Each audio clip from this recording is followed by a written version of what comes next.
지금 어디 가고 계십니까? 오늘은 이제 제 차랑 똑같은 제네시스 G70 검수 의뢰가 들어와서 검수를 하러 이동을 하고 있어요. 이게 10만 킬로 정도 운행을 한 2.0 터보 엔진인데요. 터보 상태는 어떤지, 차량 상태는 전반적으로 어떤지 점검을 꼼꼼히 한번 해보겠습니다. 제가 또 G70을 타고 있다 보니까 G70이 가장 자신이 있거든요. G70을 타면서 가장 불편했던 점은 어떤 거예요? 뒷자리에 사람을 태워야 될 때 많이 이제 이렇게 앞으로 쭉 당겨야 되는 그런 게 좀 많이 불편했습니다. 그리고 가장 장점은 어떤 게 있어요? 외관도 너무 예쁘기도 하고요. 동급 차량 대비 그래도 높은 출력을 가지고 있기 때문에 도로 주행상에서 너무 좀 시원시원하다? 그런 장점이 있습니다. 2.0 터보도 250마력이라는 마력을 가지고 있기 때문에 모자르진 않은 출력이거든요. 2.0 터보 모델도 충분하다고 생각합니다. 일단은 키를 받았는데 키가 하나예요. 대부분 출고할 때 2개인데 전 차주분들이 하나씩 잃어버리신 거거든요. 일단 요거는 새로 맞추는데 한 10만원에서 15만원 정도 비용이 나오니까 구입하실 때도 키가 꼭 2개인지 체크를 한번 해보셔야겠죠. 그럼 바로 차량으로 이동해서 점검 한번 시작해 볼게요. 차가 맨 앞에 있으면 럭키 아니에요? 일단 맨 앞에 있는 게 사실 들어온 지도 얼마 안 됐을 거고, 들어온 지 얼마 안 됐으면 아직 본 사람이 많이 없다는 거죠. 근데 오래됐으면 본 사람은 많은데 사가지 않았다라는 이유가 있기 때문에 매매 상사에 들어온 지 얼마 안 된 차량을 개인적으로 좋아합니다. 얘는 한 1, 2주 정도 된 것 같더라고요. 색깔 예쁘다. 네, G색이 사실 흰색보다 훨씬 예쁜 것 같아요. 그래요? 저는 흰색이 그래도 제네시스 라인은 이 펄이 되게 이쁘게 들어가서 고급스러운 느낌이 좀 강하거든요. 그래서 좀 이뻐 보이는 게 아닐까 싶어요. 처음에 뭐부터 봐야 돼요? G70 스팅어 2.0 터보 엔진 있죠. 처음에 냉간시에 시동을 걸고 나서 바로 드라이브에 딱 넣어보면 RPM 드롭 현상이라고요. 처음에 시동을 걸면 한 1200, 1300 RPM에 조금 있다가 조금씩 떨어지잖아요. 드라이브에 확 넣어버리면 500 RPM 밑으로 막 툭 떨어졌다가 두두두두두 하면서 올라오는 그런 좀 고질병이 있거든요. 토크 컨버터 문제일 수도 고압 펌프 문제일 수도 있는데 이 부분에서 10대 정도를 보면 한 7, 8대 정도로 굉장히 높은 확률로 문제가 있더라고요. 그래서 처음에 차량을 봤을 때는 그거부터 체크를 하는 편입니다. 얘는 지금 아까 1400 RPM 정도 있다가 제가 드라이브 넣었을 때 1000 RPM 정도로만 떨어지고 그 외에 떨림 현상은 따로 없었어요. 그거보다 더 낮아지면 좀 문제가 있는 거네요. 이러다 시동 꺼지는 거 아니야 싶을 정도로 RPM이 확 떨어지니까요. 그 부분은 아마 쉽게 확인이 가능하실 겁니다. 외관 상태를 먼저 확인을 했는데요. 외관 상태는 보이시는 것처럼 굉장히 깔끔합니다. 큰 단차나 뭐 긁힘, 스크래치 없이 그래도 깔끔하게 좀 전차주분이 타셨던 것 같고요. 단차 있던데요? 단차요? 단차 어디요? 트렁크가 네. 이 정도면 벌어진 거 아니에요? 이 정도면 벌어졌다 생각할 수는 있지만 이렇게 봤을 때 이 면만 어느 정도 맞으면 단차라고 보기엔 조금 어려워요. 사실 제 차도 이 정도는 단차가 다 있습니다. 그리고 또 타이어가 뒤에 보니까 신형 미쉐린 스포츠 타이어가 장착이 돼 있더라고요. 그리고 이 타이어는 23년도 생산분이기 때문에 그 이후에 장착을 해서 길어봐야 한 1년 반 정도밖에 안 됐다고 볼 수가 있을 것 같습니다. 그리고 뒷타이어 마모도는 한 약 70% 정도 남았습니다. 그리고 앞 타이어도 미쉐린이고요. 50% 정도 남았기 때문에 넉넉하게 오랫동안 쓸 수 있을 것 같습니다. 앞 타이어는 21년도 14주차 타이어더라고요. 근데 왜 뒷타이어를 더 늦게 갈았죠? 이게 아무래도 후륜구동 차량이다 보니까 앞이랑 뒤랑 마모되는 그 주기가 좀 달라서 앞에 세트, 뒤에 세트 이렇게 교환을 하셨던 것 같더라고요. 그리고 이제 제일 중요한 엔진룸 한번 확인해 볼게요. 그래도 요게 딱 봤을 때 요 체인카바 그냥 훤히 보이거든요. 체인카바 누유가 고질병인데 요 라인들 봤을 때 혹시나 닦아냈거나 이런 것도 아니라 그냥 누유가 없는 것 같아요. 2.0만 돼도 이렇게 공간이 좀 많이 남네요. 네, 많이 나와요. 작업 편의성이 되게 편하게 돼 있어요. 보통 수입차나 또는 뭐 지금 G70 3.3 터보를 보면 꽉 차 있어서 사실 주먹 하나도 들어가기 힘든 공간인데 2.0 터보는 정비하기도 편해서 아무래도 공인비가 덜 나올 것 같습니다.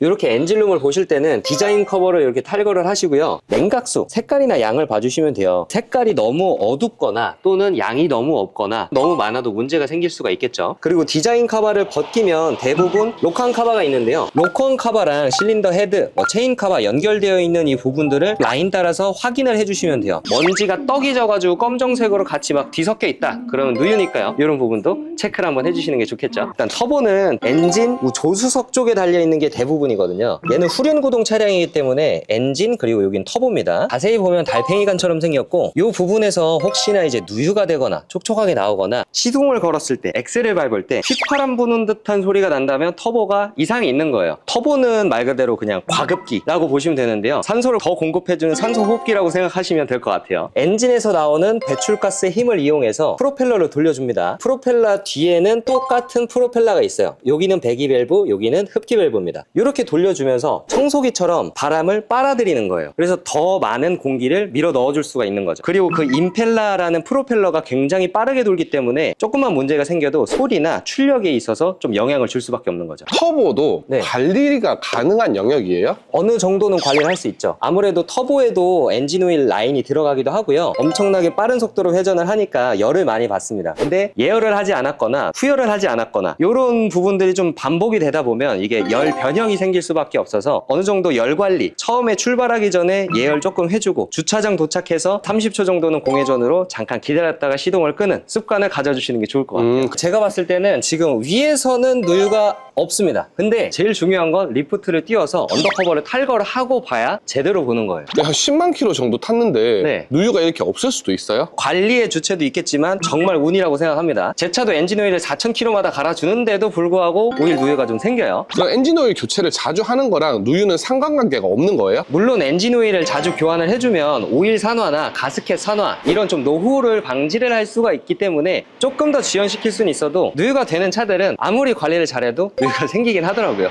G70 보면 킬팅이 들어간 시트가 있고 없는 시트가 있더라고요. 이게 옵션 차이예요? 이렇게 이쁘게 컬팅이 들어가 있으면 나파 가죽 시트라고 보시면 되고요. 이 옵션이 렉시콘 사운드랑 같이 묶여 있어서 이 옵션이 들어가면 프리미엄 사운드도 같이 들어갔겠구나 이렇게 생각해 주시면 되는 옵션입니다.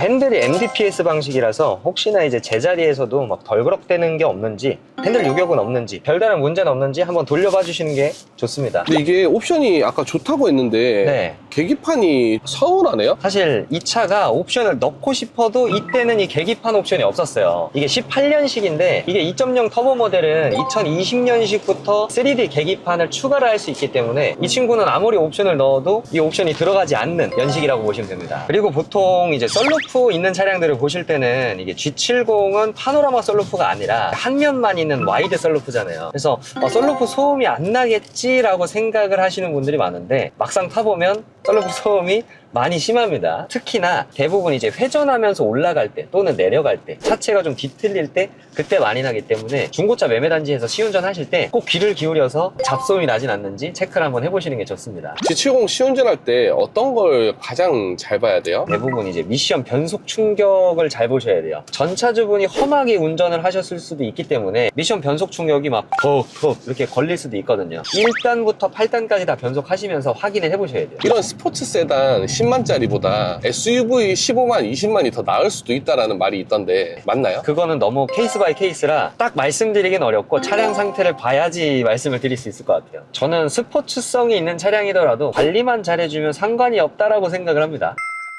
일단 이렇게 리프트를 띄웠을 때 먼저 확인해야 되는 부분은요, 타이어에 편마모가 없는지부터 확인을 하는 게 좋습니다. 왜 그러냐면 축이 틀어져 있으면 아무래도 타이어 마모가 올바르게 되지 않는 확률이 높기 때문에 타이어 편마모가 있다면 이미 차체가 맞지 않는다는 거예요. 면마다 다 고르게 마모가 되었는지 확인을 해주셔야 돼요. 그 다음에 하체인데요, 하체를 보실 때는 하체 부품들이 뭐 방지턱이나 요철에 의해서 긁힌 데가 없는지 보는 게 중요해요. 아무래도 차체가 조금 그래도 낮은 편에 속하는 차량이기 때문에 밑에 데미지가 입었다면 거의 모든 부품을 교체를 해야 정교하게 짝을 맞출 수가 있기 때문에 밑에 친 부분이 없는지 확인을 해주시는 게 좋고요. 그리고 이 차량은 스포츠 패키지이기 때문에 전자제어 서스펜션이 들어가 있어요. 전자제어 서스펜션은 30만원, 40만원 정도의 교체 비용이 들어갈 수 있으니까요. 쇼버가 터졌다면 수리 비용이 들어갈 수 있기 때문에 꼭 한번 확인해 주시는 게 좋고요. 쇼버에도 오일이 들어가기 때문에 고장이 나면 오일이 축축하게 흘러서 내려옵니다. 그리고 이 차량은 후륜구동이기 때문에 디퍼런셜 기어부터 앞쪽으로 쭉 넘어가 볼게요. 실리콘으로 이렇게 실링이 다 되어 있는데요. 이 부분에서 혹시나 누유가 되는 건 없는지, 등속 조인트가 박힌 부분에서 촉촉하게 맺혀 있는 건 없는지 확인을 해주시면 좋습니다. 그리고 바로 앞에 위치한 현장 용어로는 연탄, 정식 용어로는 플렉시블 조인트인데요. 이 부분도 혹시나 갈라져 있는 걸 확인을 해주시고 교체 비용이 대략 한 25만원 정도 나온다고 보시면 됩니다. 그리고 앞쪽으로 넘어오면 바로 미션이 있는데요. 미션은 미션 오일 팬이 이렇게 검정색으로 쭉 둘러싸여 있죠. 똑같이 가스켓 라인을 쭉 둘러보면서